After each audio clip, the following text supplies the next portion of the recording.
Bonjour Kylian, bonjour à tous les auditeurs. Comment lutter, comment mieux lutter contre le paludisme en Guyane, mais également chez nos voisins au Suriname, au Brésil et tout le long des frontières? C'est la question à laquelle répond un projet, le projet Malakit, qui propose de distribuer des kits justement à des personnes qui travaillent en forêt, majoritairement sur des sites d'orpaillage, pour améliorer les comportements en cas de symptômes du paludisme.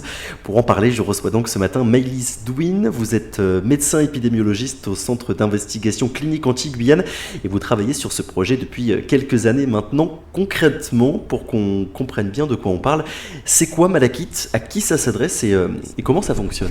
Alors le projet Malakit, c'est une stratégie qui est très innovante, qui est adaptée à notre contexte particulier en Guyane. On a des populations qui sont très éloignées du système de soins et qui sont en plus les populations les plus à risque du paludisme. Donc nous avons créé un kit d'autodiagnostic et d'autotraitement pour les personnes qui vont dans des zones très isolées en forêt, qu'on remet par un médiateur sur un site de distribution avec une formation sur comment utiliser correctement ce kit et prendre le traitement. Donc à destination des personnes qui travaillent en forêt et notamment des orpailleurs illégaux. Alors c'est un kit qui est destiné aux populations qui n'ont pas d'alternative à l'heure actuelle sur le territoire.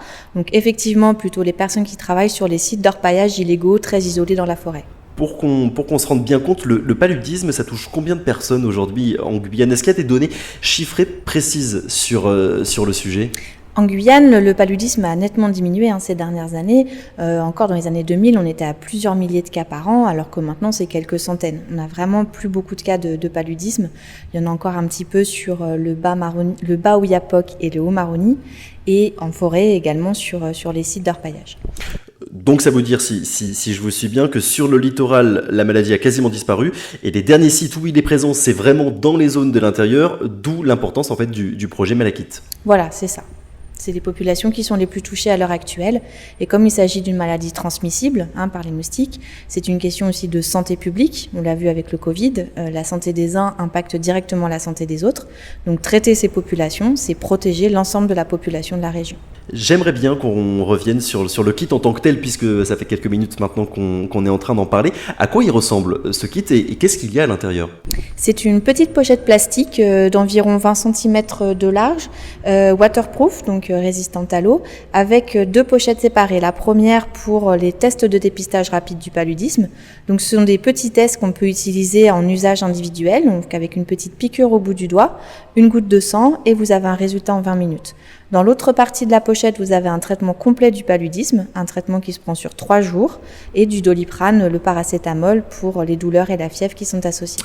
Le projet a été lancé, si je ne me trompe pas, en 2018, c'est bien ça? Sur le terrain, nous avons commencé la distribution des kits en 2018. D'accord. Mais il y a eu toute la préparation du projet. Nous avons commencé tout début 2017 sur l'élaboration de la stratégie de façon concrète et opérationnelle avec les partenaires. L'élaboration de la stratégie, ça veut dire quoi précisément? Ça veut dire réfléchir aux options possibles. Qu'est-ce qu'on pourrait faire? Qu'est-ce qui serait faisable? Qu'est-ce qui serait efficace? Comment nous pourrions évaluer cette action? Encore une fois, c'est quelque chose de très innovant qui n'a jamais été fait au niveau mondial. Donc nous sommes vraiment à la pointe de cette innovation ici sur le plateau des Guyanes. Et donc il fallait trouver une solution, d'avoir le maximum d'informations, de données, de retours pour voir est-ce qu'à la fin ça marche ou pas. Du coup, je suppose que ces dernières années, depuis que vous avez lancé ce projet, vous êtes allé à la rencontre sur le terrain de ces personnes qui orpaillent en forêt? Tout à fait. Donc nous avons beaucoup de réunions, de rencontres avec les partenaires, beaucoup de séjours sur le terrain avec les populations qui sont ciblées par le projet.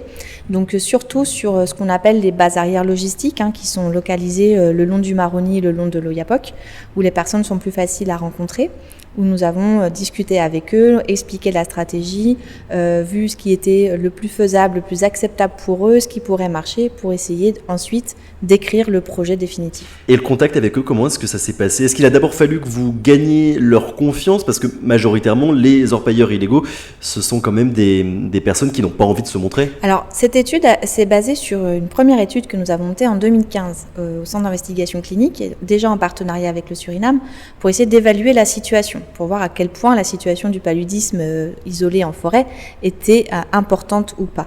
Et c'est vrai qu'on s'est rendu compte que d'arriver avec une étiquette médicale, de parler de leurs problèmes de santé et de leur proposer des soins facilitait grandement le lien avec ces personnes-là. Et ce sont des personnes qui découvraient la maladie. Est-ce qu'il a fallu leur expliquer les symptômes? Est-ce qu'il a fallu leur parler de manière générale du paludisme? Est-ce qu'ils connaissaient cette maladie? Non, c'est des personnes qui sont tellement en contact avec le paludisme, en fait, ils sont vraiment habitués à avoir des crises régulièrement. Ils sont dans des zones de très haute transmission du paludisme. Donc on avait plus de 80% d'entre eux qui avaient eu au moins une crise de paludisme récemment et ils connaissaient parfaitement les symptômes. Par contre, ils avaient tendance à utiliser des médicaments achetés au marché noir quand ils avaient des symptômes de paludisme, sans se préoccuper de faire un test pour savoir si c'était vraiment ça et de prendre un traitement correctement. Et c'est là où on risquait de faire apparaître des parasites qui seraient résistants à certains médicaments et où là, ça aurait été très dangereux. C'est pour ça qu'on s'est dit qu'il faut absolument faire quelque chose, ne pas laisser ce risque d'émergence de parasites résistants arriver sur le plateau des Guyanes. Le coût de fabrication de ce kit, c'est 8 €, si je ne me trompe pas. Et ce qu'il faut dire, c'est que finalement, ça coûte moins cher aux autorités de donner ce kit aux orpailleurs pour qu'ils s'auto-diagnostiquent plutôt que de les prendre en charge après coup dans un hôpital ou dans un centre de santé en Guyane. Voilà, c'est toujours la question de la balance entre la prévention et la prise en charge des personnes. Et de nombreuses études ont montré que traiter les personnes... De nombreuses études ont montré que prévenir est souvent beaucoup moins coûteux que soigner les patients une fois malades. Et ça, c'est valable pour énormément de maladies et notamment le paludisme. Tout à l'heure, vous nous avez parlé du Suriname. Dans quelle mesure, justement, vous avez travaillé ensemble sur ce projet avec le Suriname, mais aussi avec le Brésil, avec l'État de l'Amapá? Tout le projet est monté en partenariat avec le Suriname et le Brésil. Ce sont vraiment des partenaires clés dans ce projet. Donc l'hôpital de Cayenne est porteur, mais avec un partenariat très proche et très opérationnel avec le Brésil et le Suriname.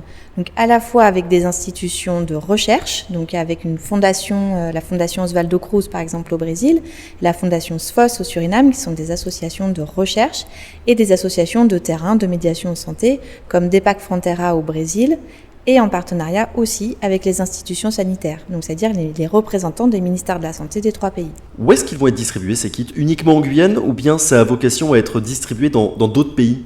Les kits sont distribués sur les zones de passage des personnes qui se rendent en forêt. Donc à l'heure actuelle, ils sont distribués sur la frontière surinamaise du fleuve Maroni et sur la frontière brésilienne du fleuve Oyapock. Et ce partenariat avec le Brésil, ce partenariat avec le Suriname aussi également, comment est-ce qu'il s'est traduit? Est-ce qu'eux aussi ont aidé à financer le projet? C'est un financement qu'on appelle multisource, c'est-à-dire qu'il y a un financement européen, il y a une partie de l'OMS avec sa branche de l'OPS, donc de l'Amérique. Le Fonds mondial de lutte contre le paludisme, le VIH et la tuberculose a énormément contribué. Le ministère de la Santé du Brésil, le ministère de la Santé du Suriname et l'Agence française du développement, ainsi que l'Agence régionale de la santé en Guyane et le centre hospitalier de Cayenne. Là maintenant, vous avez 2 ans de données, 2 ans de travail sur le terrain. Ça représente combien de personnes? Combien de personnes ont eu accès au kit et ont fait partie de cette étude? Est-ce qu'on peut déjà avoir un aperçu global, un aperçu chiffré de l'utilité concrète de ce kit? Donc, au bout de 2 ans de distribution dans cette phase pilote, on a plus de 3700 personnes qui ont reçu un kit. Donc, au moins un kit, puisqu'après ils peuvent revenir en chercher un deuxième quand ils l'ont utilisé. Donc au total, plus de 4700 kits ont été distribués au cours de ces 2 années. Donc là, on a des données aussi d'utilisation et on voit que 2 tiers des personnes, plus de 2 tiers, même 70% des personnes ont utilisé tout à fait correctement le kit, ce qui est vraiment satisfaisant. Un kit gratuit donc pour les personnes qui vont l'utiliser et qui a vocation à rester gratuit par la suite? Oui, le kit a vocation pour le moment à rester gratuit. On revient à la question du coût de la prévention versus de traiter les personnes. Et effectivement, c'est plus intéressant de le donner gratuitement pour qu'il soit accessible au plus grand nombre de personnes. Oui, parce que si c'était payant, ça freinerait le projet. Voilà, c'est ça. Si c'est payant, il sera moins utilisé. D'accord, on va revenir sur le paludisme de manière un petit peu générale. Est-ce que vous pourriez nous rappeler les symptômes de la maladie?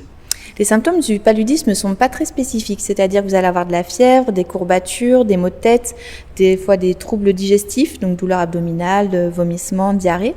Donc c'est des symptômes qui sont assez communs finalement à d'autres maladies qu'on trouve en Guyane, donc d'où l'importance de faire un test diagnostique. Mais par contre, la gravité n'est pas la même que d'autres maladies que l'on trouve ici. Et notamment, il y a des formes neurologiques du paludisme avec des décès. Ouais, les orpailleurs illégaux, ils sont majoritairement brésiliens en Guyane. Comment du coup vous avez travaillé sur ce point? Comment vous avez fait pour faire comprendre le projet Malakith à des personnes qui ne parlent pas le français ou qui ne le parlent pas très bien? Est-ce que vous avez dû faire appel à des relais sur le terrain pour pouvoir vous adresser à eux? Les médiateurs embauchés pour le projet sont tous proches de la population cible du projet, donc ils parlent leur langue. Tous les outils qui ont été développés à base de dessins, de vidéos, l'application smartphone aussi qui a été développée pour avoir plus d'informations sur les téléphones portables directement, tout est adapté à la population cible, donc la langue, le type de dessin, etc.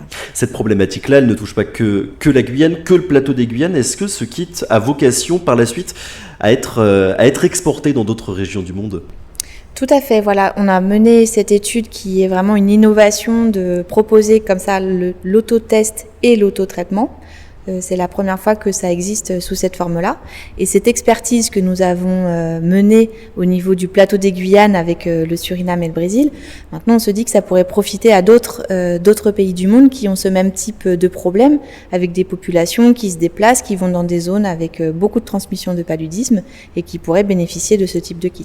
Donc pas nécessairement pour toucher uniquement des orpailleurs dans d'autres régions du monde, ça peut aussi toucher d'autres populations.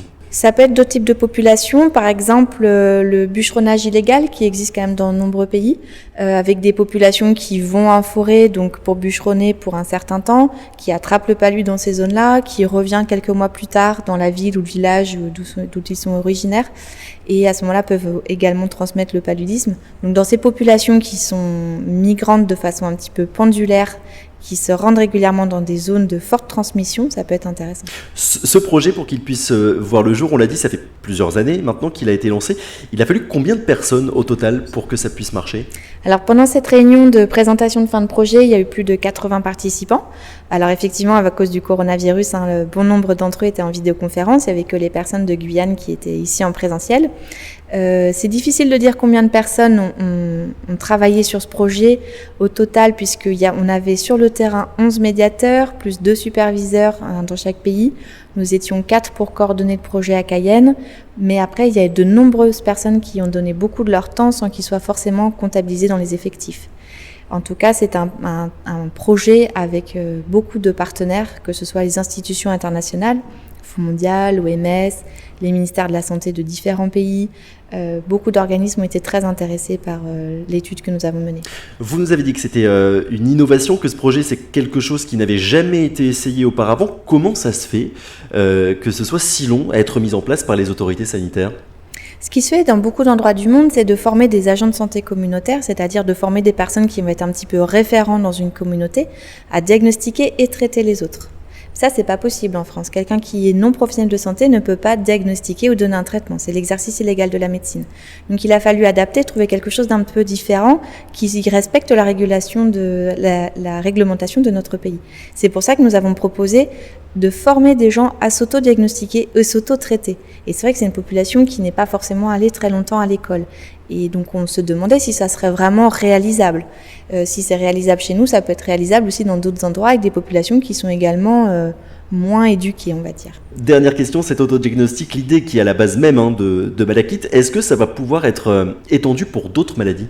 C'est une question qu'on va pouvoir se poser. Est-ce qu'on peut faire ce même type de kit sur d'autres pathologies, apprendre aux gens à se diagnostiquer tout seul et à se traiter tout seul ? C'est quelque chose qui peut être réfléchi pour la suite. Et la suite justement, et on terminera là-dessus. Là, vous avez terminé la phase d'étude, la phase de projet. Qu'est-ce qui va se passer maintenant ? Alors, plusieurs choses pour l'avenir. Déjà, on apprend aussi de nos erreurs. Donc, il y a beaucoup de choses qui ont bien marché, mais il y en a aussi qui ont moins bien marché.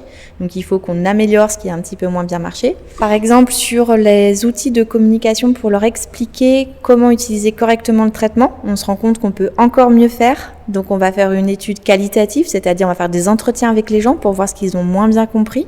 Et ensuite, on va améliorer les outils avec des dessins et des vidéos, parce qu'on s'est rendu compte que les vidéos marchent très bien, pour essayer de leur expliquer encore mieux l'importance de prendre le traitement correctement.